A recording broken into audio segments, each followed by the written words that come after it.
এবং আল্লাহর কাছে শুকর আদায় করে। অন্যদিকে আমরা দেখতে পাই একটি ঘরে একটি মেয়েকে আটকে রাখা হয়েছে, যার নাম ছিল রানী। ঠিক সেই সময় একটা মহিলা আসে, যে কিনা ছিল তার মা। তখন তার মা তার কাছে খাবার দিতে গেলে সে তার মাকে বলে, মা আমাকে বেঁধে রেখেছো কেন, খুলে দাও। তখন তার মা তাকে বলে, তোমার বাবা সাহায্যের জন্য গেছে, এখনই আসবে, সব ঠিক হয়ে যাবে। তারপর সে তার মার কাছে আগতি মিনতি করে। তারপর মায়ের মন সহ্য করতে না পেরে যেই মা তার হাতের বাঁধন খুলে দিতে যায়, তখন তার মা খেয়াল করে তার মেয়ের নাক থেকে রক্ত পড়ছে এবং অদ্ভুত অঙ্গভঙ্গি করছে।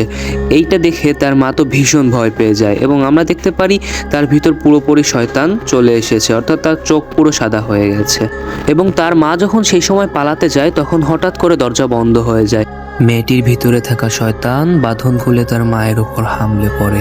এদিকে আমরা দেখতে পাই মেয়েটির বাবা মিস্টার আনহার ইমাম আহমদকে নিয়ে আসছিল তার মেয়েকে সুস্থ করার জন্য, কিন্তু তারা এসে দেখে দরজা লাগানো। এদিকে শয়তানটি ভিতরে মহিলাটাকে অনেক কষ্ট দিচ্ছিল। এদিকে তারা দরজা খুলে ভিতরে প্রবেশ করে এবং ইমাম আহমদ পবিত্র সূরার ব্যবহার করে ইসলামিক শক্তি দিয়ে চিকিৎসা করার চেষ্টা করে, কিন্তু কিছুতেই পারছিল না। তখন শয়তানটি ইমাম আহমদের পেটে একটা আঁচড় দিয়ে ইসলামিক চিকিৎসার বদলে সেখান থেকে চলে যেতে বাধ্য হয়।